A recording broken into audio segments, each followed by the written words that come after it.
And live from the Shoop Sports Studio, it's your boy Shoop, It's your boy Chuck. and we're back in business for NFL Week 18. Playoff spots are going to be on the line. There's lots of hype going to this weekend, and all leading up to was the greatest tournament in professional sports, that is Mm-hmm. the NFL playoffs. So I don't know about you, Chuck, but I am super stoked. This is going to be an electric month of January. Oh, I'm ready to go. If you don't know about the NFL playoffs, not half the teams make it. It's 14 out of 32, so it's going to be an absolute dogfight this January. And then when it comes February, that first week, Super Bowl weekend, I can't wait. It's going to be great. And shout out to all those who just play in their fantasy football finals because I just did. I'm Let's go, back. baby. The I'm champ is here. champion. I'm champion. I would love to thank Devontae Adams with his 31 points. Cairo Santos, 13 points, kicker for the Bears, getting it There we done. go. And, Tony Pollard for somehow not costing me the championship despite being dog shit all year. Yeah. Shout out So Cowboys. there we go. We got the W there. But we're going to give out some W's and some L's in our favorite segment. Hey, Dubs and L's, baby. Let's rock and roll, baby. What you got for your W this week, Chuck? W has to be so playoffs are here with the NFL. We have the NCAA football championship coming up this Monday. We're kind of getting out of NFL football season mode. And what better way to get into it is a dub right here. It's basketball season, man. We got NBA heating up. I don't know who's going to win the championship, but there's a lot of new teams, a lot of new players, a lot of new coaches. And if you're not watching college basketball, it's absolutely electric where you left off. If you haven't been watching, dive into it. Upsets happening all over the place. You know it. I'm excited. I have a couple futures. Like I want Marquette to win it all for basketball. I have a future on North Carolina and a future on Creighton. And then in the NBA, the Thunder. You heard it here first. NBA champions this year. So I'm excited. Chuck, I don't know about you heard it here first, but the Thunder have been unbelievable, and it's the product of just stocking up draft picks over the years. First rounder after first rounder. It helps a lot that Shai Gilgeous Alexander has become a superstar. You Oh know, yeah. I don't know if they're planning on that when they made that trade. I believe I forgot who it was that they got that trade for SGA for, but he's been electric. And the fact that they have two Jalen Williams on that team, it's confusing, but it's got to be even more confusing for the defenses. Like, who do we cover? Which Jalen? It's it's unbelievable. You gotta love this team and the Timberwolves too. Don't forget about them. They're a surprise up top at the West as well. Who would have thought three centers would be top two in the league? Not Yeah, me. we're going back to the '90s NBA, baby. We gotta love That's it. it. Yes, sir. My dub is actually going to be from the NBA as well, and we had a trade go down that we didn't cover because it happened 5 days ago. So That's right. before we last did this show. So the Knicks and the Raptors engaged in a trade where the Knicks sent former top five pick RJ Barrett along with Emmanuel quickly to the Raptors, and in return they got OG Anunoby. Now I think this is a W, not for Knicks, not for Raptors, but for both teams. Yeah. I think this is one of those rare win-win trades where one team, the Raptors, is clearly not competing this year, and they're trying to sell off one of their best players for some assets. And it's a hell of an asset to get back when you're getting a former top five talent and a really good sharpshooter off the bench. And I think that both of those guys could definitely use that change of scenery, especially Barrett. Barrett has kind of taken a step back with Randall and Brunson, being acquired in free agency and really leading the Knicks uh, in all aspects, leadership, points, all across the stat sheet. Barrett's just kind of phased out as like a third, fourth option, and he's got potential for more. And he can maybe realize that with the Raptors, and quickly has already made himself home with the Raptors. He hit a shot and he shook hands with the people sitting courtside. Like that was pretty cool. So win for the Raptors, win for the Knicks too, because the Knicks are trying to compete. And Anunoby, I think fits what the Knicks are looking for right now. They got a low post scorer in Randall who can stretch the floor. They got a point guard with Brunson. Anunoby is a great defensive player, and he's not necessarily a guy that needs the ball to be effective, Mm-mm. unlike Barrett. So I think this is a trade that works out great for both sides. There's some other pieces involved, but those are the main pieces involved. And if you're a fan of either team, you gotta be pretty happy with what you saw. I thought it was just a dub for the Knicks because last night I had Quigley to score 15. He had like 2 in the first. It was like one of his first starts of the season. And then the guy absolutely just balled out. So I think you're 100% right. Dub for both these teams. Yep, change the scenery. Sharp betters will hop on that. So good on you, buddy. There we go. All right. What is not sharp is losing $100,000, and that is what the Brooklyn Nets did. The Nets were fined $100,000 by the NBA Players Association because they broke a rule that was changed in the offseason, which basically prevents teams from sitting out players to avoid, because when fans show up to the games, they want to see all the stars. They don't want to pay all this good money. You don't know how far these fans travel for a team not to start their players. In addition, it's not very fair and competitive to the rest of the league, when you're basically tanking a game. However, this is going to go down as an L for me, not because the Nets broke the rules. It's just that the Nets have been just very disappointing this season. More like mediocre. They're not a good team. And I think a lot of Nets fans knew this going into the season, that this was a team of good players, but no star players. They were never really going to compete. But the fact that of all teams that they were the ones to get caught doing this, to bench 4 players, like it's not going to make a difference anyway. Like these guys, what, are you gearing up for your playoff run? And how is it that you guys get caught? I mean, can you really make it tell a difference between who's on the court and who's not? And for the record, the players that were benched were Dinwiddie, Claxton, Cam Johnson, and Dorian Finney-Smith. So obviously big pieces for the Nets, but you got to wonder, was it worth the 100K? And the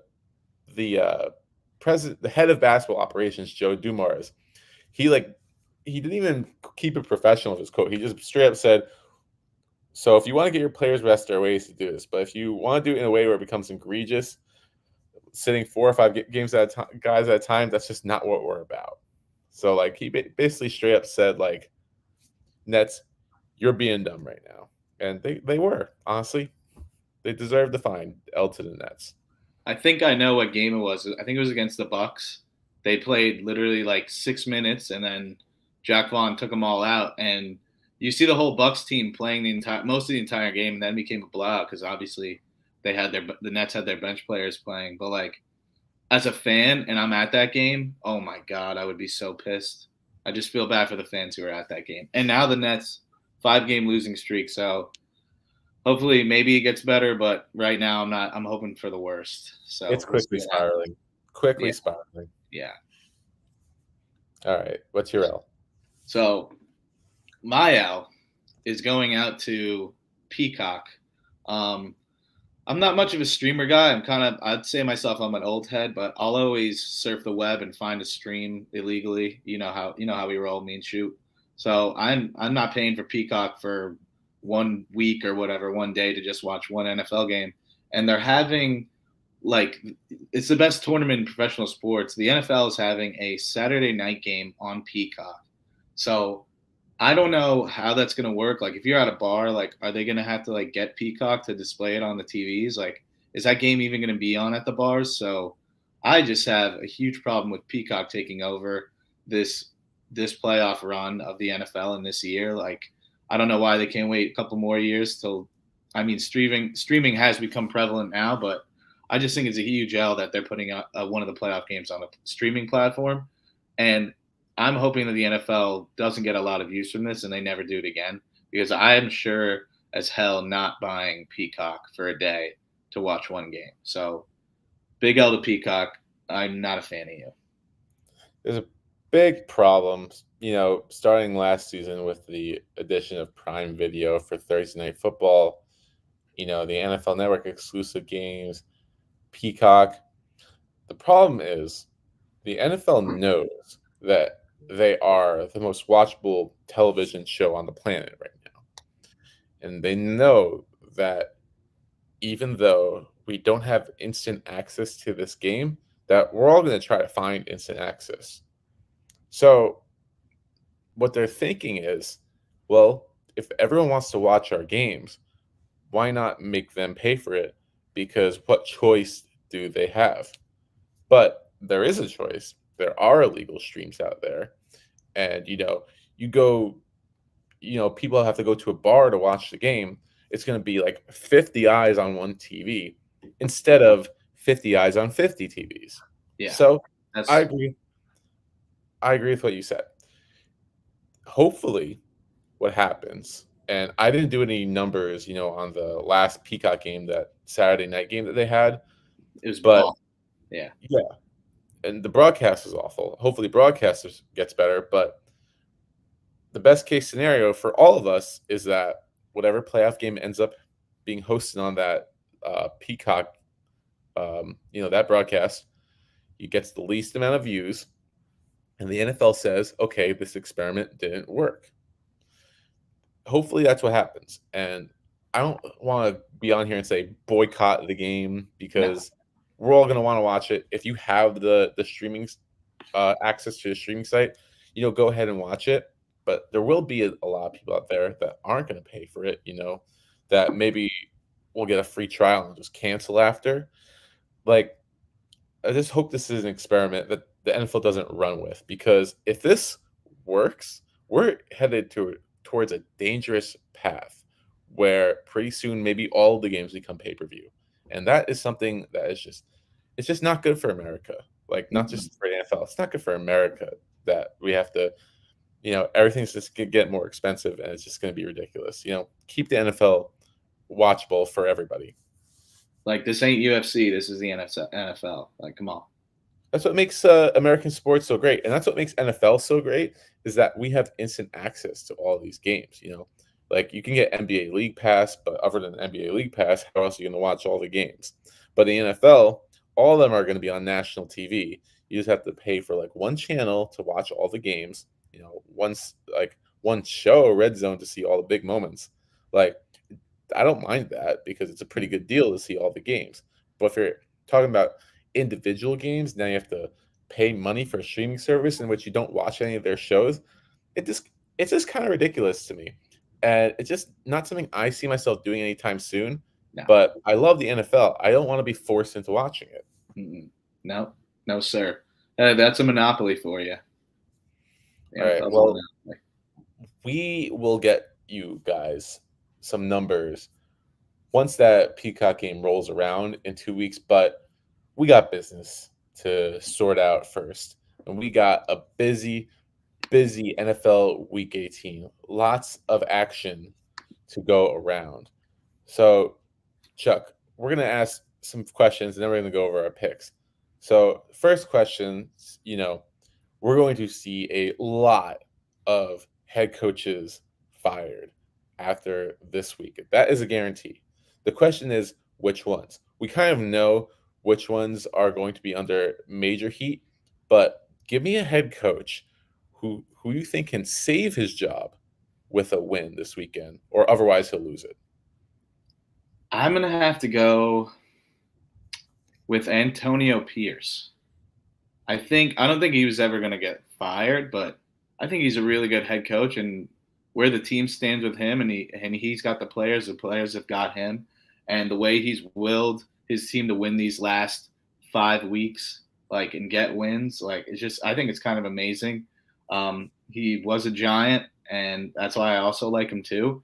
But I'd like to see him definitely get hired after they get a win this weekend, and I think they're playing the Broncos at home. So that should be an easy dub. He gets the win, and then he should obtain the job ultimately because he is a good coach. Yeah, absolutely. You see how hard the players play for him. You see, like, multiple of their players, their star players, Devontae Adams, Max Crosby, they vouched for him today, saying that, like, we want him as coach. Literally the same situation happened 2 years ago with Rich Bisaccia, Hmm. and they went and go ahead and hire Josh McDaniels, and that completely backfired. Maybe the Raiders will learn their lesson this time around. Time is now. It That's what I'll is. say. I think one of the most intriguing names to watch on the hot seat is going to be Matt Eberflus. So he really hasn't been the part for most of this season. He hasn't looked the part. It hasn't really given me any confidence that he can be a Super Bowl winning head coach. But this Bears team has been absolutely on fire over these past 2 months. Ever since they acquired Montez Sweat, that defense has been one of the best in the league. And even their offense has been clicking. And Justin Fields, he's running a bit more, but his pocket presence and his throwing has improved mightily over the first part of the season. Now you get a game going into Green Bay. The Bears have nothing to play for. They have the number one pick locked up. They don't care about their own draft pick. Hmm. They got the Packers who are trying to clinch a playoff spot. They gotta go into Green Bay and win it. The Bears win this game. Eberflus' job is as safe as it can be. He's good for next year. But if they can't get the job done, well, now you got a situation where you got a new quarterback potentially coming in. Most likely they're going to draft Caleb Williams because the package, like basically the contract that they'd have to give to Fields as opposed to getting a rookie contract with Williams seems like the better deal. So what makes more sense? Pairing him with a brand new head coach or sticking out with Eberflus, potentially wasting a year of development. I think Eberflus needs a win this weekend to keep the momentum riding high. And I don't think they can fire him if he wins this weekend. But if they lose, they have an excuse. And I think the winning in Lambeau, that's a big win overall. Just derailing Packers' playoff chances. You got to hire that guy. Absolutely. So let's talk a bit more about non-playoff teams. So we talked about head coaches, but what about teams themselves? So give me a team that's out of the playoff hunt that you think needs a win most this weekend. Team that I think needs a win that's out of the playoff hunt. Yes. I have like three on my mind. The Bears were one. I was gonna say the Cardinals, but Mhm. I'm gonna go with the Titans because definitely Mike Vrabel's job is on the line, and you're at home. Jags are coming to town. I think Trevor Lawrence is hurt, but either way, you get a dub at the end of that season.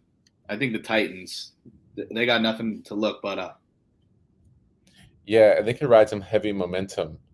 I don't think. I think the Titans would be kind of silly to fire Vrabel. I think we have to look at it as a lack of talent rather than a bad coaching job. I mean, they've got like almost no pieces on offense. Their offensive line's horrendous. Their Negative. QB play has been bad. Um, but yeah, the Titans could definitely use a win as momentum because every other team in the AFC South has much better momentum than they do. Right now, it's a shootout in the AFC South. I can't wait who comes out of that division. Yeah, let's see. Let's talk about these division races as it heats up. So we're gonna do a little bit of pick'em, but we're gonna talk a bit about it as we go through the pick'ems. And let's start with that AFC South. Why not? So big game in the AFC South is the battle between the two 9-7 teams, the Colts and the Texans. Colts being at home. The Texans slid a bit after CJ Stroud got concussed. He comes back, they blow out the Titans, set themselves up for a win and in game, but they got to go into Indy to do it. And Indy just came off a very strong performance versus the Raiders, who had a stout defense over the past few weeks, kind of erasing the memories of some pretty poor performances by the Colts previously. Yeah. So, what's the key to this matchup, and then who do you have winning? I right now I got Stroud boys. Colts are a really good team too. They like to definitely throw the ball around a lot. Pittman's a beast, but I'm going with the Texans because C.J. Stroud. I want to see him make a run in the playoffs. He's been balling out. I think the Texans' rush defense is there to stop Jonathan Taylor and Zach Moss and company. So hopefully Texans control the line of scrimmage early, and then C.J. Stroud just slings it for like 300 yards, gets a nice lead. Colts are going to have a tough time, I think, coming back. So I think the Texans pull this one out on the road. Now, there's a statistic out there that I'll bring up next week once the playoffs start. But quarterbacks that make their first ever playoff start generally have a very poor record, at least against the spread. It's something along the lines of for every one win, there's two losses. Um, I consider this a playoff game for CJ Stroud and the Texans, especially because it's on national TV. You know, the Texans, part of like the intrigue of them is that they're not on national TV that much. They're usually in that 1 o'clock slot. It kind of takes the pressure off the Texans, not having that spotlight. Well, now they have the spotlight. Yeah. And you got to wonder how a young team, first big moment like this, how are they going to perform? You got on the other side, you got a head coach that just made it to the Super Bowl last year. And you got some guys on that team that have some experience already, in the playoffs. So I kind of just like the Colts, getting that home field advantage here. I think this is the spot for them. But I would love to see CJ Stroud, shine in the big moment. I think the one thing to keep in mind, though, is that the Titans are, pretty dreadful right now, and the Texans, still don't really have a ton of receivers. That's going to be a problem against a team where you're most likely going to beat them with the pass. Watch out for the Colts tight ends in this game. I think they can make a big impact. I got the Colts. Mo Alley Cox, Kylan Granson, Will Mallory. They got like 5 of these guys. Yeah. It's pretty crazy. Yeah. But one of these teams, no matter who wins, they might not win the AFC South. We got the Jaguars. Are the Jaguars potentially on upset alert versus the Titans? I think they are. I definitely think they are. Vrabel, I think, coaches guys up for these big games, and I'm pretty sure, I think Tannehill's starting. So, he's not Will Levis, but like Tannehill, he can get it done, and he can will his way to a win. And I think the Jags just defensively, they just let up every big play you can think of. And I think the Titans can conjure up something to get a big play with D-Hop down the sideline, or just establish a run game with Derrick Henry, because the Jaguars definitely need to win this game. And I think there's no pressure on the Titans, and they can do whatever they want, trick plays, what have you, fake field goals, fake punts. So I'm ready for all the whole 9 yards that Vrabel is going to bring out of his playbook. Yeah, you can't convince me that Jaguars are back after beating the Panthers, the worst team in the league. The Panthers are miserable, but the Jaguars have been almost as miserable over this past month before that shutout victory. They were once 8-3, but then Trevor Lawrence, he got hurt. He's still hurt. He's had multiple big injuries this year. It's questionable right now. Yeah, he'll play. He'll play through whatever pain he's dealing with. But how effective will he be?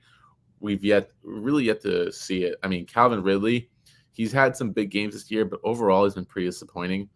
And then, that defense gives up a lot of big plays. They can definitely be exposed. Derrick Henry's had some big games against the Jaguars in the past. One thing to keep in mind is a lot of times when you have teams that need a win to make the playoffs, playing a team that has nothing to play for or nothing to lose for that matter, it doesn't go too well for that team that has all the pressure on them. I don't necessarily know if the Jaguars lose this game, but they're definitely on upset alert. And with a 5-point spread, I would for sure count on the Titans covering that. Yes, I like that. I think it's at 3.5 now. Yes. Oh, so it's falling. Yes. Yeah, get in. Get in now. It's 3 now. Let's go to the other South division. That's going to be the NFC South. The Buccaneers are in with a win versus the Panthers. Do you think that the Bucks' poor performance has something to do as like a red flag about this team, or do you think they just simply weren't trying versus the Saints? I want to say because I'm pretty sure Baker in the injury report he had problems with his shoulder. I mean, I'm not going to blame it all on him, but that's definitely a factor. But I think they're due for a huge bounce back. The Panthers, the Bucks playing the Panthers, right? That's what you said. Yes.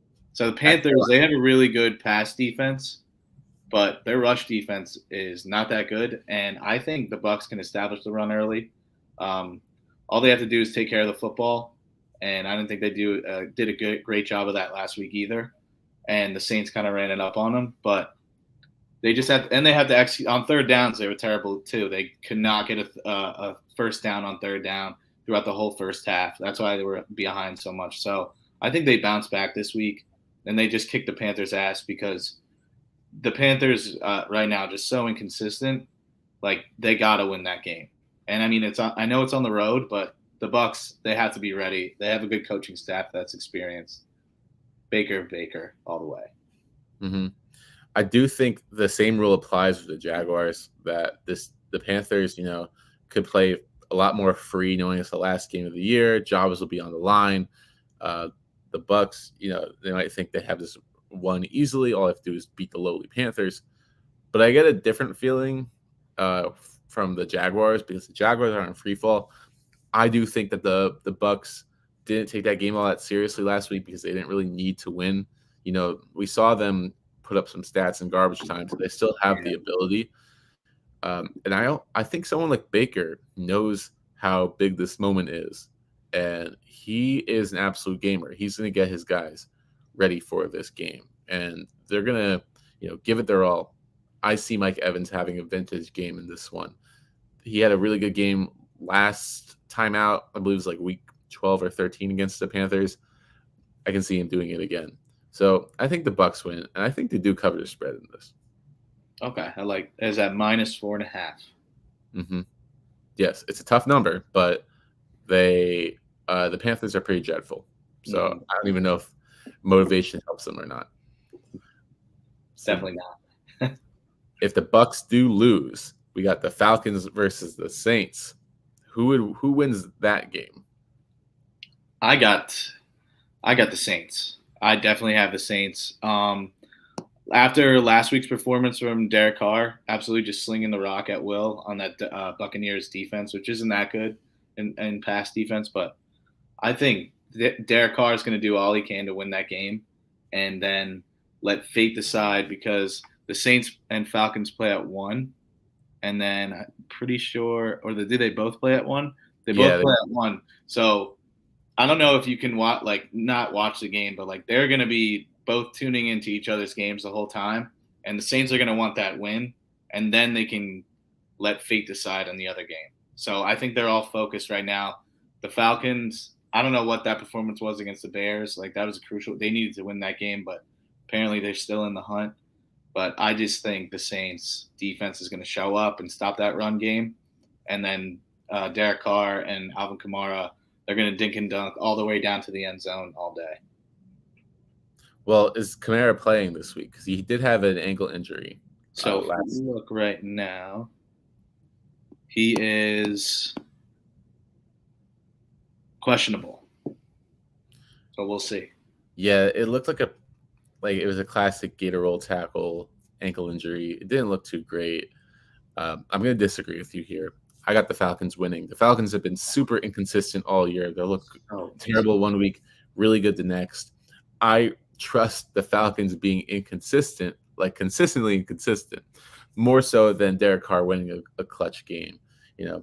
I think last week's result versus the Bucks was a bit of a mirage, and I just don't trust that Carr can really lead these guys, and I don't think that home field advantage is really as great as it has been in years past.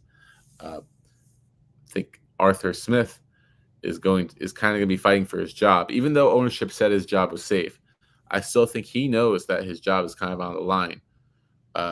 Dennis Allen, I think Dennis Allen's gone no matter what, to be honest, no matter what happens in this game. So maybe his players quit on him. But I get the feeling that whenever the Falcons, they have a bad game and everyone says they're this horrible team, they usually come and bounce back. So I'm going to continue riding that trend. We have been seeing that all year. Um, I just hope that definitely Derek Carr comes to play because he did throw a pick six their last meeting. Um, so we'll definitely see. All right, two more divisions to break down that have not been decided yet. We're going to start with the NFC East, which might be a bit of a formality because the Cowboys, all they got to do is beat the lowly Commanders, who have been in free fall ever since the month of October, even losing to the Giants twice. Who does that? So all the Cowboys got to do is beat the Commanders. Now, before we go into our picks, I want to ask you. So the Eagles right now, their fate is totally like out of their hands. Do the Eagles consider resting starters in their game versus the Giants because they're pretty much the 5 seed unless a miracle happens? What do you think? Um, I'm, I mean, I'm never like against resting players. Um, I want to definitely see the Giants win this game. So I mean, I hope they rest. I hope they're smart and they rest their players, and we can finally get the monkey off our back and beat Yeah, the fucking Eagles. Like, dude, it's about like we need this. It's like 13 straight they've won against us. So um, I think it's definitely essential that they rest their guys because next week is definitely going to be a tougher matchup.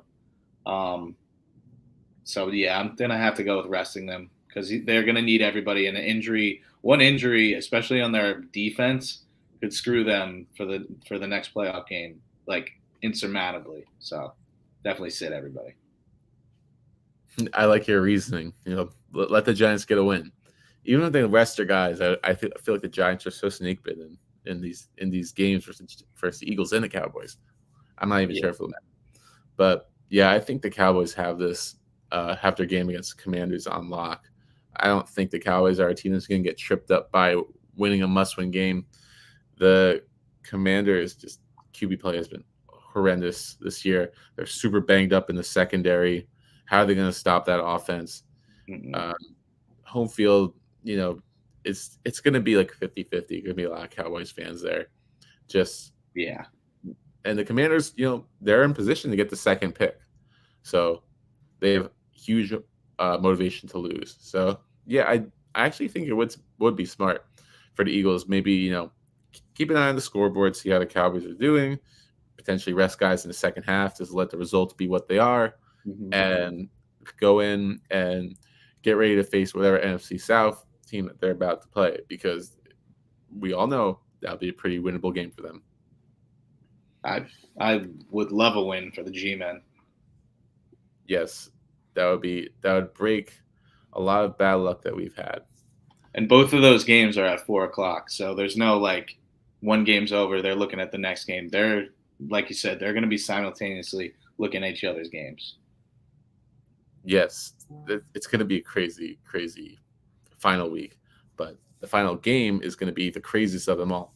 So to break down how big this game is for the AFC playoff hunt, there is a potential scenario in which if the Bills win, they will launch up to the number 2 seed. But if they lose, they could be out of the playoffs completely. And we'll know what the scenario is come Sunday night. Dolphins are already in the playoffs, but they can obviously be knocked out of a playoff home game Mm-hmm. with a loss here. And they want to beat the team that destroyed them in week 4, I think it was. They want to get their revenge. So, big game here. Talk to me about what is the key to this game for both teams. It's got to be taking care of the football, especially for Josh Allen. That Dolphins secondary is definitely good and can definitely get you to turn the ball over, and they can get after the quarterback. So, I mean, if he just doesn't turn it, if he, he's due for one pick a game or like one fumble, if he can keep it at just one, and they can run the ball on the Dolphins and control clock, I mean, they can definitely win this game. You definitely don't want to let Miami get out to a big lead, and we know the Bills can come back, but Miami's firepower, with their speedy offense and their guys on the outside, but I don't think they have Waddle. And it says here that Mostert is questionable. He didn't play last week. So I don't know. Like a lot of key players are questionable. Also, Hill's questionable. A-Chain's questionable. It's going to be kind of you got to see how they're going to play. Are they going to sit some guys that are important? Dolphins are in the playoffs, so I mean, the Bills might go balls to the wall and just absolutely get this win, especially on the road, so they can get into the playoffs. So we'll see how the Dolphins react. I think. So I'm going to go with the Bills. How are the Dolphins going to react? It's going to take a next man up mindset for the Dolphins. Yeah. We had two key injuries that happened last week. Xavier Howard, he got hurt. He's not hurt long term, but it definitely sounds like he's not going to play this week. Bradley Chubb is definitely hurt long term. He tore his ACL. He's the second pass rusher after Jalen Phillips to have a season ending injury on the Dolphins. You add that up to all the injuries they're also dealing with, Waddle's hurt. Tyreek Hill probably still dealing with an ankle injury. Connor Williams, he's still hurt. And then you had Tua Tagovailoa, who suffered a shoulder injury. He's going to play, but how healthy is he? Not to mention, the Dolphins got their ass kicked for the second time this season. The first time being when they played the Bills for the first time. But unlike that Bills game, now they don't have an easy game to bounce back right into. They got another tough game, only tough sledding from here on out. And as we all know, the Bills are riding this crazy high momentum right now. The Bills are looking like maybe the best team in the NFL right now. They're clicking on offense and defense. Those defensive woes they had because of injuries early in the season completely put to bed. They look like a complete team. They look like a force in the AFC if the Ravens didn't exist, of course. But yeah, everything is going right for the Bills. Everything is going a little bit south for the Dolphins. Can the Dolphins pull together when they need it the most? This is a game that these players are unfamiliar with. They didn't really expect to win last year with Skylar Thompson at quarterback. But now the expectation is different. Can they step up, or will the Bills, the superior team right now, take what's rightfully theirs? It's going to be a fun game. And I really think that the Dolphins have a better chance than most people think. But it's hard to pick against the Bills right now. Everything is going right for them. Dolphins have too many questions on their side. I'm sticking with Buffalo. And I think a lot of for Bills Mafia. Yes, for Bills Mafia. All right. So there we go. We broke down our playoff picks. So we're all set. We're ready for playoffs, but we do have to break down some locks real quick. So Chuck, before we get into our NFL locks, we do have one more college football game coming up. Oh yeah. Now, Schup, I hope you're with me on this because I'm definitely not rooting for Michigan. Michigan definitely seems like the favorite, right? And they can definitely take it to Washington. I hope it's not another blowout like we had last year. So I'm going to go with the underdog again. So here we go. Washington plus 5.5 versus Michigan for the Natty. Monday, 7:30. I'm also going to do the over at 55.5. So the over can go one of two ways. It's a blowout. Michigan just runs for like 300 yards and they score it's like 40-20 or some shit. Or it's a shootout and we see both these teams score and score and score and score. So I'm hoping the over hits. And then my last pick, first touchdown scorer, plus 300, Blake Corum, Michigan. I'm picturing it right now. They're going I formation. It's 5 minutes into the game. And they just hand it off to him. Boom. There's your first touchdown. Get you back 3 units. You put down 1. Hopefully there's no play action. I hope not. If it's to a tight end that I have no idea who it is, I won't even be mad. I'll just be like, all right, we had the chance. I'm going to put my bias aside for a second and just appreciate that we have a new final this year. True. Two teams that have never made the college football playoff final, the very last one. And I would say it'd be pretty poetic if Washington finally, or the Pac-12 for that matter, finally got it done and they go extinct the next year. That'd be pretty fun. I'd love that too. I obviously don't want to see Michigan win, but they look like a team destiny right now, so I'm preparing for it. Hey, I hope it's a good game. All right. Yes, it will probably be a very good game, but let's lock some picks in. There we Chuck, go. hit us with your locks. All right, here we go, fellas. So we went three. I went 3-3 last week. I'm 33 and 28-3 on the season. I got like 8 picks for you guys. So first off, Saturday 4 p.m. Ravens plus 5.5 versus Steelers.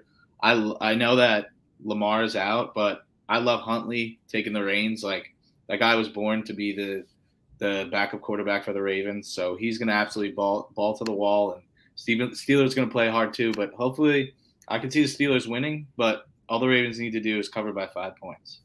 Next pick, Sunday 1 p.m. Talked about this game earlier. Titans versus Jags. I'm taking Titans plus 3.5. Shoop said it was at 5.5. Went all the way down to 3.5. So you know that Mike Vrabel is going to pull something up his sleeve. Like I said, look for a lot of trick plays. Another 1 p.m. game. I picked the Panthers last week against the Jags, and they put up 0 points. So I'm betting against the Panthers this week, and I'm due Bucks minus 4.5. Bucks need to win to get in, so give me the Bucks to win by 5 points. This one, Sunday 4 p.m. I'm going to take the Commanders plus 13.5 versus the Cowboys. Now, I could see like the Cowboys going up 21 points in the first half, right? Second half comes in, the Cowboys rest their starters. Commanders keep the guys in that they've been playing, and they just make the game a little bit more closer. All we need is them to cover by 13 points. And then another pick at 4 p.m. Seahawks need to win to get in. Give me Seahawks minus 2.5 at the Cardinals. Another pick, we got Sunday 4 p.m. Giants plus 5.5 versus the Eagles. G-men need to win this game. Even if they don't, if they cover, that'd be awesome. I could see Eagles resting a lot of players and the Giants going balls to the wall. Last pick, I think I'm doing all the 4 p.m. games, it looks like. Sunday, 4 p.m., Raiders minus 2.5 versus the Broncos.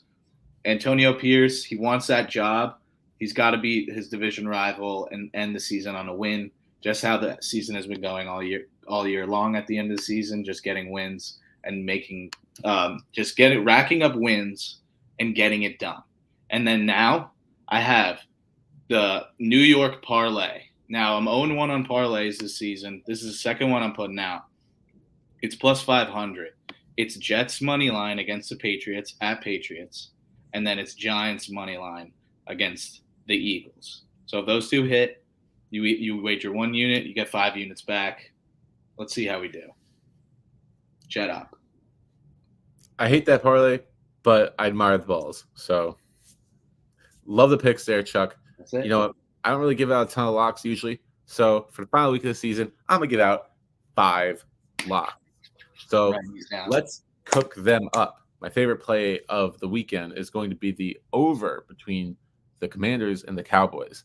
The Cowboys are superior to the Commanders. The Commanders have a very poor defense. You could easily see the Cowboys putting up like 30 points in this game. And then it'll probably allow for a lot of garbage time to occur, especially if the Cowboys look up at the scoreboard, see the Eagles, maybe they're trailing their game or the Cowboys have it locked up. But even if the backups come in, I just see this as a free-flowing game where a lot of points are going to be scored. We saw what happened last time. A lot of turnovers for Washington led to extra Cowboys points. So I think we kind of see a repeat of that. I love the Patriots to win versus the Jets. Bailey Zapp right now is playing just like he enjoys football. You see that guy smile, whenever they make a big play. Obviously, the Patriots are lacking a bunch of talent, but the Jets are in a bit of free fall. They've kind of just quit on the season. They don't know who's going to be a quarterback every week. They know that we're all just waiting for next year. We know players going to, house is going to be clean. We know that Belichick is, I wouldn't say fighting for his job, but I guess fighting for a reason to say that he still deserves the job. Not his honor. Correct. So I got them winning. I got the Seahawks beating the Cardinals. It's only a 2.5 point spread. It's a little confusing, but yeah, the Cardinals, they are coming off a big win versus the Eagles, but I think the Seahawks know they have to win this game to stay alive in the playoff hunt. And we could be looking at a scenario where the Ravens beat the Steelers on Saturday night. So if that happens, the Seahawks, they gotta get a win. And Geno Smith, he came up clutch last year in the final week of the season. I think he can do it again. Speaking of that Ravens Steelers game, I think the over under on this game is somewhere in a range of like 34.5, 35. It's going under for sure. The Steelers, have been having trouble on offense all season, even when they switched to their new OC. I think the Ravens will call a very conservative game plan with a lot of their starters out. I think they're just going to try to get through this game unscathed. And the Steelers are going to try to win this game with defense. It's got the recipe for a slow, grinded out, classic defensive matchup. So I like this. I like this play for the under. And my underdog of the week is going to be Chicago Bears. So we talked about before about Matt Eberflus, how this is a big game for him. So all the hype, all the pressure is going to be on Jordan Love in this game. Just like how we see the Falcons be consistently inconsistent, it's been kind of the same with the Packers. As soon as we start to believe that the Packers, like their quarterback and their team has turned a corner and they look elite, they go out and drop a stinker next week. You got Chicago coming in. Chicago is highly motivated because, like, they already locked the number one pick. They have heard all the stuff about Aaron Rodgers saying, "We own you," and the Packers buried them in week 1 this year. The Bears have revenge on their mind. They're coming in hot, and Justin Fields is playing for his job too, not just Eberflus. He might still be shipped off at the end of the year, but damn well he's going to prove a point in his final game. So there we go. Chicago Bears upset on the road. Okay, I might sprinkle a little Bears money line, just a little bit. A sprinkle. Yes. Bonus play: Browns Bengals under. Browns not much play for. Bengals struggle on offense. I think that's another good under pick there too. I like that. I'm putting that one in.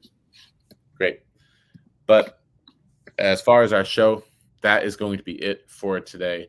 We're super excited for this week, and we hope you liked our picks. We hope you liked the show. We hope you got a lot of information from it, and gear up because next week we got playoffs coming in.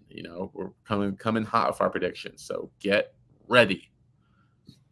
It's going to be a good month. Book it. Let's 2024 starts out hot. We're getting all the good matchups. I'm pumped up. Monday better be a good game for that college game to send us off into NFL playoffs. And then, like I said, we got basketball. Shoop, what a time to be alive right now, man. Let's roll into it, baby. This is Shoop. I'm Chuck. And we're signing out. Subscribe, like the channel, send it to your friends, send us beer, just give us love, just do all that.